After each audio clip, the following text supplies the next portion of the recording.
semuanya. Gimana kabarnya? Aduh panas dok, belum bisa pasien dok.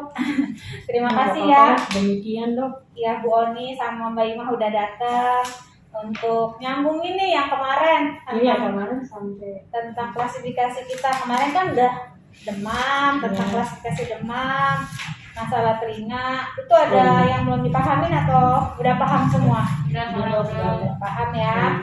Sekarang kita mau masuk ke memantau pertumbuhan dan pemeriksaan status gizi. Itu yang ini ya. Ya, ada merah, kuning, klasifikasinya halaman 8 ya. Sama setelah pemeriksaan status gizi itu ada 3. Status gizi, kualifikasi status gizi, status pertumbuhan, dan lingkar kepala. Cuma hari ini biar nggak terlalu banyak juga, kita belajar status gizi yang dari berat badan per panjang badan dulu aja. Nanti sisanya kita pelajarin di lain hari ya. Untuk pengisiannya nanti dia ada di kolom yang di sebelah sini, di formulirnya. Ya, kita kan belajar yang si Asep lagi ya, lanjutin yang kemarin ya, yang MTBS ya. Nah, untuk persiapannya jangan lupa kita siapin juga grafik yang ada di belakang buku MTBS-nya, bagan MTBS-nya. Karena kita belajarnya berat badan per tinggi badan atau panjang badan, kita lihatnya yang ini ya. Halaman 4 ya dok. Nanti dilihat yang pink buat perempuan, yang biru buat laki-laki ya. Kita lanjut ya. Untuk pemeriksaan ini dilakukan dengan lihat, raba, dan ukur. Lihat, raba, dan ukur. Yang pertama lihat apakah ada edem bila ya. Mau memantau pertumbuhan dan memeriksa status gizi, yang pertama dengan cara lihat ya. Lihatnya bagaimana? Lihat apakah ada edem bilateral atau satu aja atau di dua-duanya. Kita tekan ya, dilihat kembali atau tidak selama 2 detik ya. Kemudian tentukan berat badan. Tentukan berat badan ini berarti ukur ya. Diukur berat badannya menurut panjang badan atau tinggi badan sesuai dengan umurnya. Kita berat badan per panjang badan untuk hari ini ya.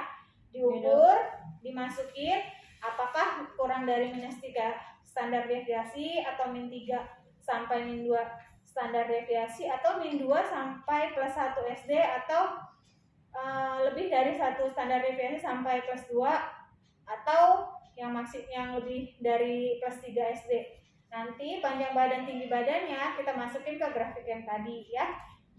Terus jangan lupa ukur juga nilainya, lingkar lengan atas pada bayinya. Kalau itu 6 sampai 59 bulan. Kemudian ya, untuk nilainya ada yang kurang dari 11,5 cm, 11,5 sampai kurang dari 12,5 atau lebih dari sama dengan 12,5. Untuk kita masuk ke case ini ya, yang si Asep tadi berat badannya 6,3, kemudian tinggi badannya 68 cm. Coba kira-kira dia masuk ke yang mana nih? Masuk ini ya dok ya? Masuknya sini ya dok ya? Masuknya -3 ya? 3 SD sampai -2 ya? Ya. Sini ya dok ya? Ya benar, di sini. Ya. Kalau kita udah tandain di situ kan ya, berat badannya, perpanjang badan, jangan lupa kita kasih rumput di sini. Ya. Udah kita kasih rumput, kemudian kita lanjut ke lingkar lengannya. Lingkar lengannya tadi berapa di soal Asep? 12 cm. 12 berarti dia kurang dari yang ini ya, 11,5 cm sampai dengan kurang dari 12,5. Jadi kita rumput juga di formnya ya. Terus di sini jika berat badan per panjang badan atau tinggi badan kurang -3 SD atau nilainya kurang dari 11,5, periksa kembali komplikasi. Ada atau tidak yang ada di sini? Kalau ada, kita lingkarin. Misalnya ada anoreksia di pasiennya atau ada demam tinggi, kita lingkarin. Nah, kemudian periksa kembali komplikasi. Ada atau tidak yang ada di sini? Kalau ada, kita lingkarin. Misalnya ada anoreksia di pasiennya, atau ada demam tinggi kita lingkarin. Nah, kemudian dari hasil pemeriksaan itu kita masuk ke bagian tanda dan gejalanya. Ya, tanda dan gejala tadi yang ada di situ apa? Berarti kan minus 3 standar deviasi sampai kurang dari 2 SD. Yang asep ini ya dok tadi ya. Gizi kurang. Ya, berarti dia ke gizi kurang karena skornya tadi min 3 SD sampai dengan min 2 SD, terus nilainya juga dia tadi 12 ya. Jadi berarti masuknya ke gizi kurang. Ya. Untuk hari ini kita hanya belajar sampai klasifikasi gizi. Nah, coba kalau misalnya tapi ternyata tadi si asepnya itu ternyata dia ada gejala gejala udem. Berarti masuk kemana? Di atasnya dok ya, gizi buruk ya. Tapi tanpa komplikasi. Ya, misalnya udemnya cuma +1. Ya, benar. Iya, benar. Gizi buruk tanpa komplikasi. Berarti di klasifikasinya kita tulis gizi buruk tanpa komplikasi klasifikasinya. Begitu juga nanti kalau soal yang beda, apakah dia masuk gizi baik? Cuma yang perlu diperhatikan juga kalau dia masuk ke merah, gizi buruk dengan komplikasi itu harus penanganan segera juga.